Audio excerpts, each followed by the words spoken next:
Yeah, I'm tapping in. It's your boy Hezeleo, aka the Jug Master, and all sorts of other things. But tonight I'm tapping in on a trio mission to basically just pay tribute to two PA men that I knew. You know what I mean?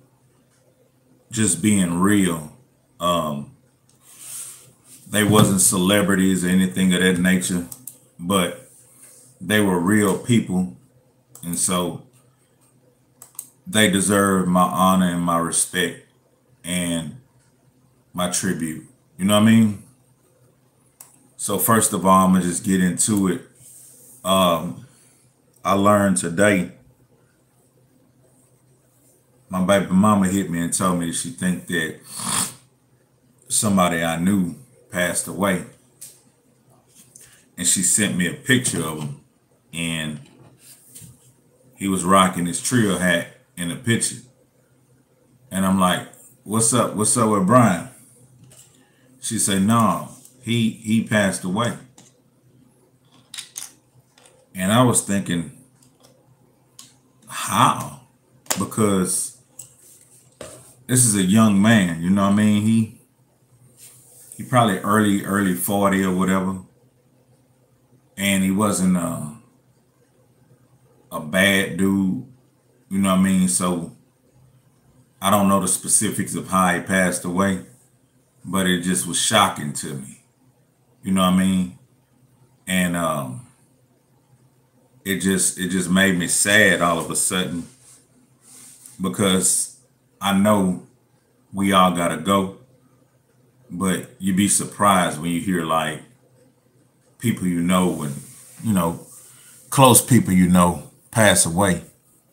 And he was a good dude. So I was thinking today that I was gonna come on and just pay tribute to the homie, you know what I mean? Make a video just specifically for that purpose. I knew him when he was younger. I know some of his family or whatever, but as adults, we got reintroduced when I had my detail shop and the car lot going.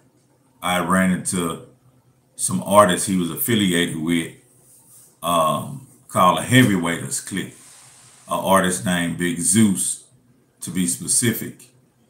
And back during that time, I was recording at Hiroshima at DMD studio, and I would network with those guys, and we would do records together or whatever. And I remember after hanging out with them a few times, we just had this brotherly type situation going. We, you know, we all drank a good bit and you know, talk smack and just like to laugh and have a good time. So the next time they were coming down to record, I was like, hey, I just bought this big, I forgot what it was, but it was this huge station wagon with a wood panel, big, comfortable. I think it was like some kind of Chevy something. It was something else, man. It was comfortable, man. It was huge. It was almost like some kind of Caprice or something, like Caprice style wagon. I don't remember, but it was really nice. Yeah. Probably a Roadmaster. Yeah. Condolences, man, to the family of B. Jones and Mr. Hen Jones. But it was this big, really nice Bub. I'm pretty sure you remember B. Jones. And yeah, he was with the Heavyweighters. So it was this big, really nice station wagon, and I was just proud of it, and I wanted us to enjoy it before I sold it. So they were coming down, and I'm like, man, I want y'all to park at the lot and I want us all to ride in this station wagon. And they're like, man, you tripping. And I'm like, you gonna see when you see it. And so they came to the lot and they parked and everything. And they were in their big nice cars or whatever. But I just wanted all of us in this station wagon, you know what I mean, moving around, having a good time. And so we hopped in the big station wagon, man, and we went to the store and we went and bought all kind of beer and liquor and buckets of chicken. And we riding around on some pure D. We ate. We niggling big time. But we having such a great time, and we go to the studio and drop some cool records. And at the time, Big Zeus was the only artist. So the rest of the, hey, appreciate that soup chat, Scott Eric. So the rest of the people were like a supporting cast. And it was very refreshing to see other cats in the clique, but they didn't desire to be the artist. They just basically was there to support their artists, you know what I mean? And then they started wrapping their arms around me, showing me that love and respect. And it was a real cool thing. But I wound up being reintroduced to B. Jones, and he was from PA, but you know, he used to hang with them, and they was from Beaumont. Shout out to the heavyweighters and Big Zeus. So we all just, you know, started intertwining, getting really, really cool. And as things progressed, I started doing more. Me and Bub, we start putting together the country slang video shoot. And B. Jones participated and was like, you need whips, you need this, you need that. And I'm like, yeah, whatever you want to contribute, that's what it is. I appreciate it. He also was like, do you need financial help? I'm like, nah, man, but I appreciate it. You know what I mean? And that was like kind of shocking to me, because he wasn't really like a part of what I was doing, really intertwined. He was affiliated and associated, but he just was, here, you need some help. You need this, you need that. And I was like, nah, man, but I appreciate it. You know what I mean? And as the years progressed, he always just, whatever I dropped, he supported it. You know what I mean? T-shirts, hats, music. He just always been a huge supporter. So not that long ago, he started hitting me. He was like, man, you still got the trio hats? I'm like, yeah. He like, how much you gonna charge me for 25 hats? I'm like, you want to resell them wholesale? He like, nah, these just for me to wear. I'm like, dog, I'm gonna give you a good price on it. Yeah, man, let me get 25 hats. I'm like, damn, you know what I mean? And so just throughout the years, he's always been like really, really supportive. And when I slowed down doing videos, it's years later, he hit me. He like, man, I got some new whips I done fixed up. He like to do cars, like take them to another level, drop them, kit them out, paint them, black them out, rim them up. Like he was into doing that with different kind of cars and motorcycles. So he was like, man, you gonna shoot any new videos coming up? I'm like, nah, I'm chilling on the videos. I didn't really want to tell him why, you know what I mean? But he was like, man, let me know, because I got all kind of new whips, this and that, this and that, this and that. And so more time passed, and he was like, man, you need financial help to shoot a video, man. I'll drop something on it. And I'm like, no, man, I'm good. I got my own money, you know, if I want to do that, but I don't want to do that right now. And I still didn't tell him why, you know what I mean? And I should have told him why. But we were cool, but I just didn't want to put him too deep into the, you know, what was going on with the music with me and whatnot. And I just remember, though, him being such a friend and a supportive person. We had a couple of discrepancies, you know, once or twice.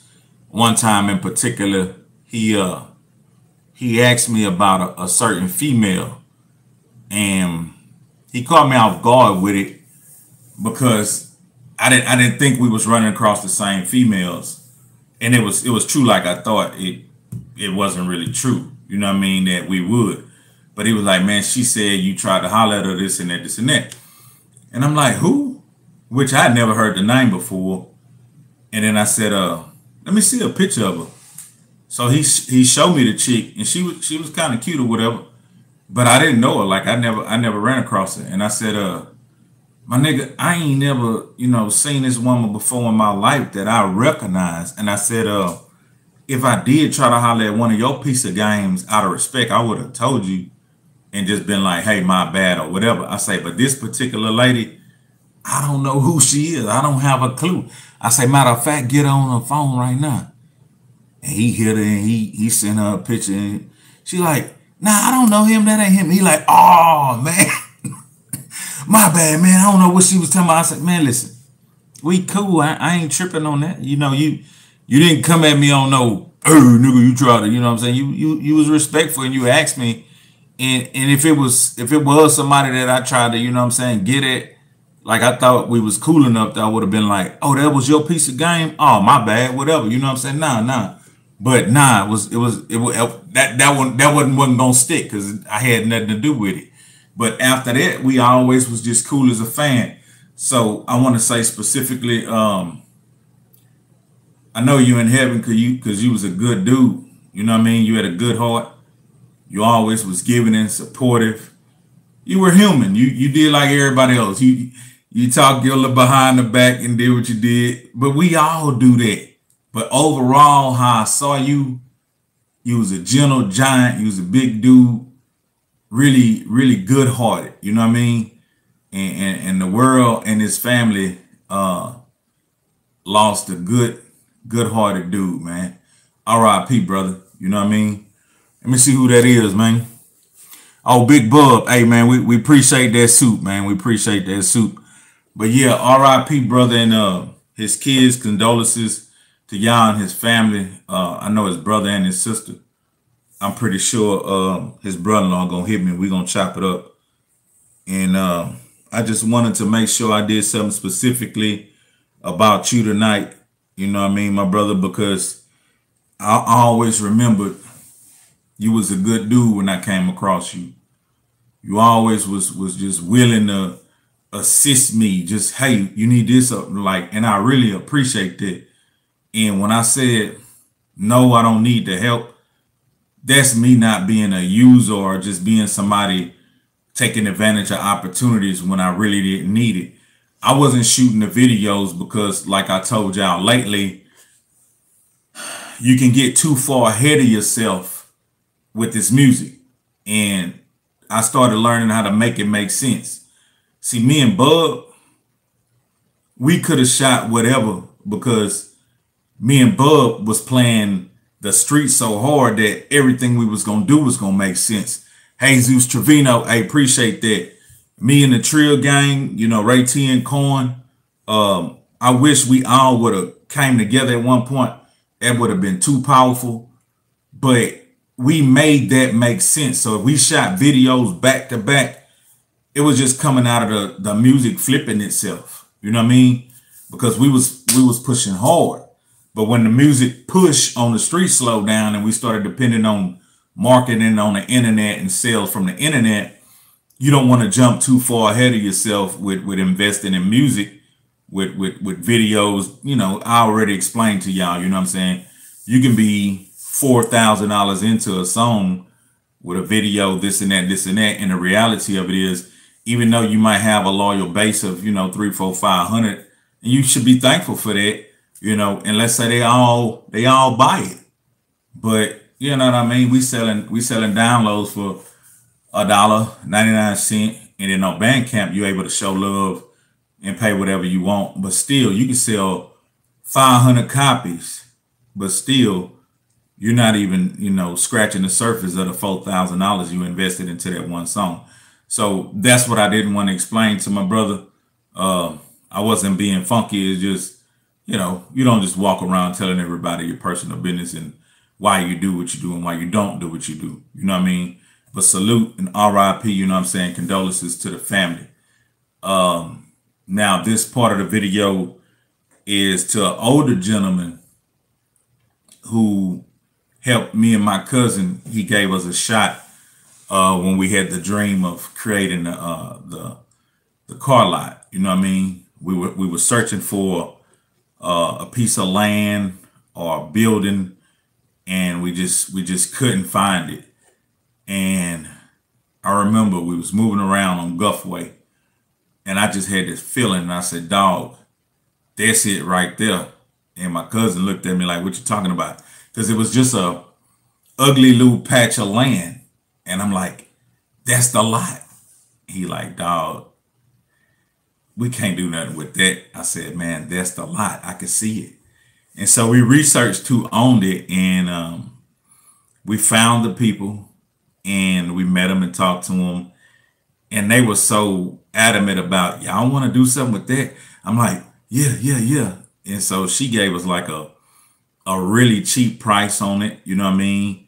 And then I said, I want to in the future be able to buy it from you if you could put that in the contract too. And so she was, well, me and Junior, that's what she called her husband, which is my brother I'm talking about. We'll think about that, but I'm pretty sure we're going to do it. And I'm like, but could you please put it in the contract? She's like, after a year, we'll see, we'll see. She gave us the land, and man, we cultivated and did what we had to do, tied in plumbing and electricity. We fenced it in, we piped it in, we bought our building, boom. We strapped the building down, we got the building built out, you know what I mean? We got the building inspected, and the next thing you know, boom, triple gold car lot right there on Guffway Drive. So we were dealing with Mr. Jones and Mrs. Jones, but I like to deal with Mr. Jones the most because he was real easygoing. He was really cool. He was laid back, but he was loyal. Like if his wife, you know what I'm saying, he could tell us yes about something and we'll be running with it. But if his wife come and be like, hey, retract that because this and that, he gonna call us like he ain't never said it before. And then I'd be like, but Mr. Jones, man, you know Miss Jones, what she said, man, come on, man. Don't make me make that woman mad, man. But you know what I mean? As much as I used to be like, man, you tripping, I respected him for that because he was loyal to his wife. It didn't matter. It wasn't about no dollar amount. It wasn't about no favoritism, no friendship. If his wife say pull a plug on it, you know what I'm saying? As much as he was attached to something, he was gonna go ahead and pull a plug on it. But we built a real cool relationship. Every time I visited him, we were able to sit down, and he was giving me different knowledge about him coming up, making money, investments, land, property. He just always used to give me gems about stuff. And I consider him as a business partner, but also as a friend. So I learned also today that he passed away. So I want to say R.I. Jones and Mr. Jones and his children.